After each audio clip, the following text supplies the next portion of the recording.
ভন্ড কষাই যাও কি আর ওখানে কি নোংরা জল ছি। মা আমাদের গুরুদেব কিন্তু অপমানিত হচ্ছে, আমরা এগুলো কিন্তু মান মনে বলে দিচ্ছি। আমাদের গুরু কত সাধু পুরুষ, কত সন্ন্যাসী একদম সংসারে মায়া ত্যাগ করে এখানে চলে আসছে। গুরুদেব বসুন, আমি ক্ষমা চাই। ক্লান্ত হয়েছে তো একটু সেবার ব্যবস্থা করুন তাড়াতাড়ি। আরে মুই তো গাইটেক দেখছো, তুই কোনটা দেখছিস?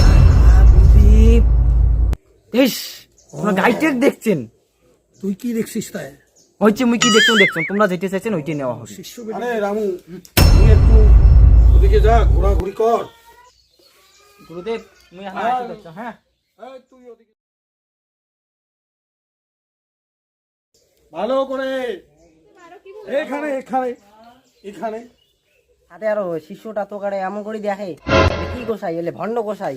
তুই যখন কয়া দিছিস এরা দেখ গায়ে বাটটাং কেমন করি এরা দেখতে বলে